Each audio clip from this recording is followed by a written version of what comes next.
اعوذ باللہ من الشیطان الرجیم بسم اللہ الرحمن الرحیم رب اشرح لی صدری ویسر لی امری واحلل عقدۃ من لسانی یفقہوا قولی آمین یا رب العالمین۔ اس سے پہلے 5 انبیاء کا ذکر تھا، حضرت صالح علیہ السلام، حضرت نوح علیہ السلام، حضرت ہود علیہ السلام اور حضرت لوط علیہ السلام۔ ان کی قوموں کا ذکر آیا کہ انہوں نے کس طرح سے اللہ کے نبی کی نافرمانی کی، شرک میں مبتلا ہوئے، گناہوں میں مبتلا ہوئے، اور پھر اللہ نے ان کا کیا انجام کیا۔ اب آخری نبی کا ذکر جو حضرت موسیٰ علیہ السلام ہے، ان کا اب ذکر سب سے ڈیٹیل میں آ رہا ہے، تقریباً 6-7 رکوعوں پر مشتمل ہے، کیونکہ یہ صورت ہجرت سے پہلے نازل ہوئی اور اب مسلمانوں کو براہ راست یہودیوں سے سامنا کرنا تھا۔ تو اللہ پاک آپ صلی اللہ علیہ وآلہ وسلم اور صحابہ کو ذہنی طور پر تیاری کروا رہے ہیں کہ ان کے ساتھ آپ کو کس قسم کے حالات اور کس قسم کے ذہن کے لوگ ہوں گے جن سے آپ کا واسطہ پڑنا ہے۔ تو اس کی تیاری کے بعد آپ کو اور صحابہ کو مدینہ بھیجا جا رہا ہے۔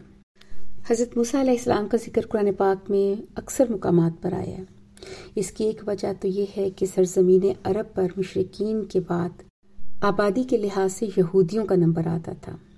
مدینہ اور اس کے آس پاس کے علاقوں پر بھی ان کا کنٹرول تھا، خیبر سارا ان کے کنٹرول میں تھا، اور آبادی کے اعتبار سے تیسرے نمبر پر عیسائی تھے۔ نجران وغیرہ کے علاقے میں عیسائی آباد تھے، اور دوسرے علاقوں میں بھی تھوڑے تھوڑے آباد تھے، اور چوتھے نمبر پر جو فرقہ تھا وہ تھا سابی، 5ویں نمبر پر مجوسی تھے۔ آپ صلی اللہ علیہ وآلہ وسلم جب تشریف لائے، جب ان کو نبوت سے نوازا گیا، تو اس وقت یہ 5 فرقے تھے جن کا ذکر قرآن پاک میں آیا ہے، اور یہ عرب لوگ یہودیوں کے محفلوں میں اکثر شریک ہوتے تھے، اور وہ لوگ حضرت موسیٰ کا قصہ بیان کرتے تھے اور سنتے تھے، تو اسی لیے یہ قصہ اپنی حقیقت کے اعتبار سے قرآن پاک میں بار بار بیان ہوا تاکہ وہ اس سے سبق حاصل کریں۔ اب چونکہ جیسے پہلے میں نے کہا کہ اب صحابہ کی ذہن سازی ہو رہی ہے کہ ان کو جا کر یہودیوں سے واسطہ پڑھنا تھا، تو اسی لیے اب ان کا بہت تفصیل کے ساتھ ذکر ہے۔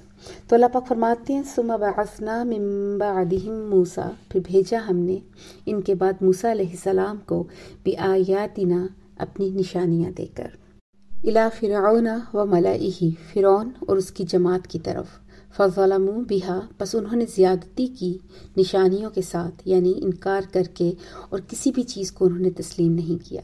فانظر کیفا، پس دیکھ کہ کیوں کر، کان عاقبۃ المفسدین، انجام ہوا ان فساد کرنے والوں کا۔ وقال موسیٰ، اور فرمایا حضرت موسیٰ علیہ السلام نے، یا فرعون، اے فرعون، انی رسول من رب العالمین، کہ میں رسول ہوں رب العالمین کی طرف سے، حقیق علی اللہ اقول، حق پر ہوں اس بات پر کہ نہیں کہتا، علی اللہ پر، الا الحق، مگر صرف حق بات، کہ میں جو بھی بات بیان کرتا ہوں وہ سب سچ ہے اور اللہ کی طرف سے ہے، میں غلط بیانی نہیں کرتا۔ قد جئتکم ببینۃ من ربکم، تحقیق میں لا چکا تمہارے پاس واضح دلائل، فارسل معی، بس بھیج میرے ساتھ بنی اسرائیل کو۔ قال، تو فرعون نے کہا، ان کنت جئت بآیۃ، کہ اگر تو لایا ہے کوئی نشانی، فأتی بہا، تو لے آ اس کو، ان کنت من الصادقین، اگر ہے تو سچوں میں سے۔ فألقاہ، پس ڈالا حضرت موسیٰ نے اپنی لاٹھی کو، فإذا ہی ثعبان مبین، پس اچانک وہ اژدہا بن گیا کھلے طور پر۔ یہ ہم پیچھے پڑ چکے ہیں کہ جب حضرت موسیٰ نے اپنی قوم کو لے جانے کے لیے فرعون سے مطالبہ کیا تو اس نے آپ سے معجزہ مانگا، تو آپ نے اپنی لاٹھی کو جب زمین پر رکھا تو ایک اژدہا بن گئی، اور فرعون بدحواس ہو کر اپنی تخت سے نیچے گر گیا، اور باقی لوگ بھی خوفزدہ ہو گئے۔ تو ایک معجزہ تو یہ تھا۔ دوسرا معجزہ تھا وَنَزَعَ يَدَهُ، کہ نکالا انہوں نے اپنا ہاتھ، فَإِذَا هِيَ بَيْضَاءُ لِلنَّاظِرِينَ، پس اچانک وہ سفید تھا دیکھنے والوں کے لیے، کہ حضرت موسیٰ جب اپنا ہاتھ گریبان میں ڈال کر انہوں نے نکالا تو وہ اس طرح سے روشن تھا جیسے کسی سورج کی یا کسی ٹارچ کی روشنی ہوتی ہے۔ قال الملأ، تو کہا جماعت نے، من قوم فرعون، فرعون کی قوم میں سے، ان ھذا، بے شک یہ، لساحر علیم، ایک ماہر جادوگر ہے۔ یریدو وہ ارادہ کرتا ہے یا وہ چاہتا ہے این یخرجکم من ارضکم کہ نکال دے تمہاری زمین سے تمہیں. فماذا تأمرون تو پس تم کیا حکم دیتے ہو؟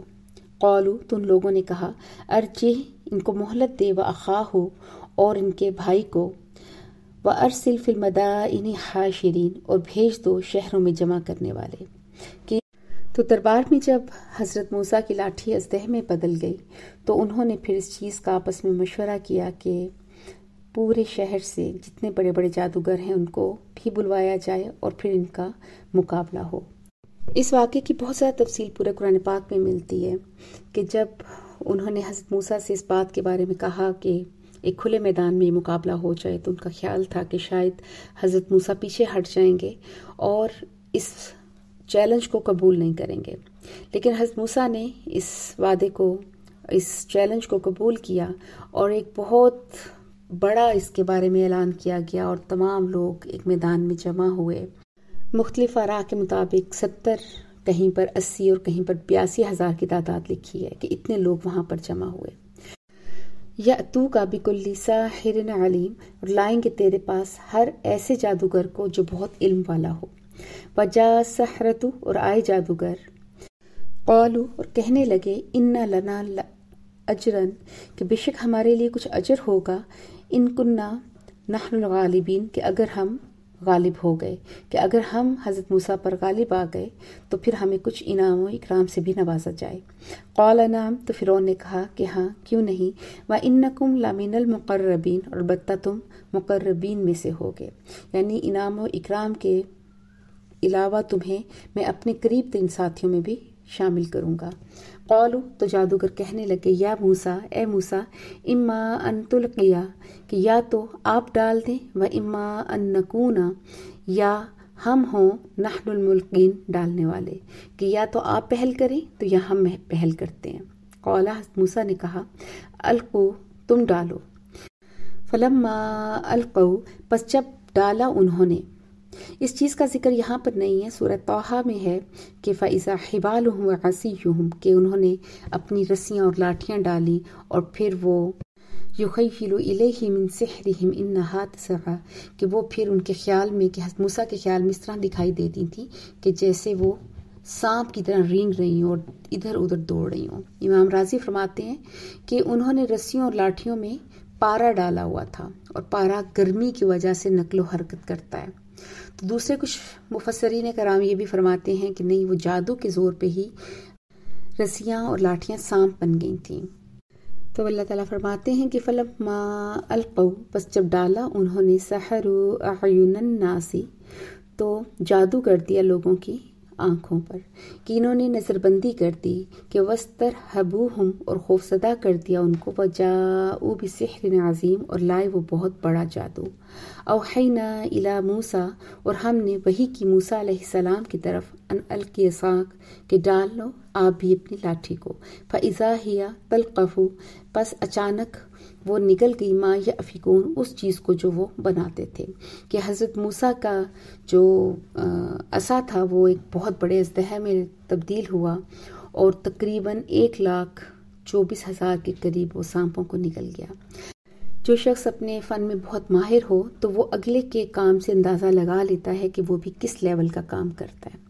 اب چونکہ وہ سب جادوگر جادو کرتے اور جانتے تھے جادو کے بارے میں، تو وہ یہ سمجھ کے کہ جادو نہیں ہے، کیونکہ جادو میں اتنی طاقت ہی نہیں کہ لاٹھی اور رسی سانپ بن کر نظر آئے، اور اس میں حقیقت نہیں بدلتی، اور اس میں ایسا نہیں ہو سکتا تھا کہ حضرت موسیٰ کی عصا اژدہا بن کر ان تمام سانپوں کو نکل جائے. فواقع الحق بس ثابت ہو گیا حق، وبطل اور باطل ما کانوا یعملون کہ جو وہ جادوگر کاروائی کر رہے تھے. فغلبوا ہنالک پس وہ یہاں مغلوب ہو گئے. وانقلبوا صاغرین اور لوٹے وہ ذلیل ہو کر. وَأُلْقِيَ السَّحَرَةُ ساجدین اور ڈال دیے گئے جادوگر سجدے میں. قالوا اور جادوگروں نے کہا آمنا برب العالمین کہ ہم ایمان لائے رب العالمین پر.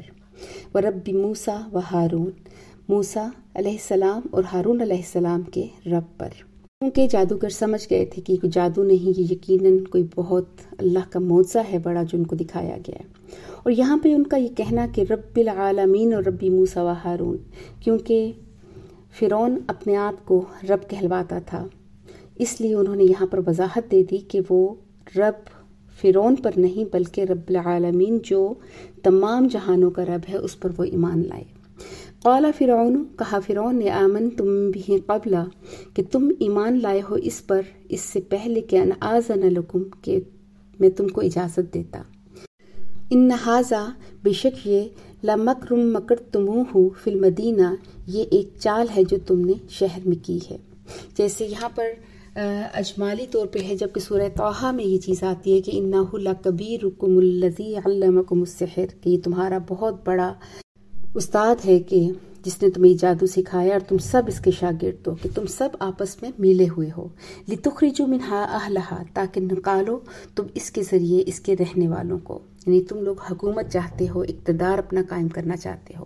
فسوف تعلمون، اور پسند قریب تم جان لو گے۔ لأقطعن ایدیکم، البتہ میں ضرور کاٹوں گا تمہارے ہاتھ، و ارجلکم، اور تمہارے پاؤں، من خلاف، مختلف سمت سے۔ ایک تفسیر تو یہ ہے کہ دایاں ہاتھ اور بایاں پاؤں، اور بایاں ہاتھ اور دایاں پاؤں کاٹوں گا۔ ثم اصلبنکم اجمعین، اور پھر تم سب کو سولی پر لٹکا دوں گا۔ اور پھر دوسری تفسیر یہ بھی کی جاتی ہے کہ میں ضرور تمہارے ہاتھ پاؤں کاٹ دوں گا کہ جس نے بھی مخالفت کی، اور اس کو سزا دی جائے گی۔ فرعون کی اس بات پر جادوگروں نے جو جواب دیا وہ انشاءاللہ ہم اگلے سبق میں پڑھیں گے، لیکن یہاں پر یہ چیز ایک قابل غور ہے کہ چونکہ مصر میں جادو بہت عام تھا تو اس لیے حضرت موسیٰ کو جادو کے بارے میں ہی چیلنج کیا گیا، اور یہ چیز یہاں پر دیکھنے والی ہے کہ جو جادوگر اس مقابلے سے پہلے انعام کے طلبگار تھے، انہوں نے جب خدا کی حقیقت کو دیکھا تو ان کو اپنی تمام چیزیں بے وقت اور حقیر نظر آئیں، اور وہ خدا کو پہچان گئے، اور اب وہ بدترین سزا سے بھی نہیں ڈر رہے تھے۔ انہوں نے تمام فرعون کی دھمکیوں کو نظر انداز کر دیا، اور جادوگروں نے اتنی سخت سزا سننے کے باوجود بھی اپنے آپ کو حق سے پیچھے نہیں ہٹنے دیا۔ تو ایمان بہت بڑی طاقت ہے، جب انسان اپنے ایمان پر جم جاتا ہے تو پھر کوئی دنیا کی طاقت اس کو اس مقام سے نہیں ہٹا سکتی۔ انشاءاللہ اگلے سبق میں ہم اس کی مزید تفصیل پڑھیں گے۔ اللہ پاک سے دعا ہے کہ اللہ پاک ہمیں بھی ایسی ایمانی قوت عطا کرے کہ ہم بھی آج کے زمانے کی جتنی دجالی قوتیں ہیں ان سے ہم ٹکرا جائیں۔ وآخر دعوانا الحمد للہ رب العالمین۔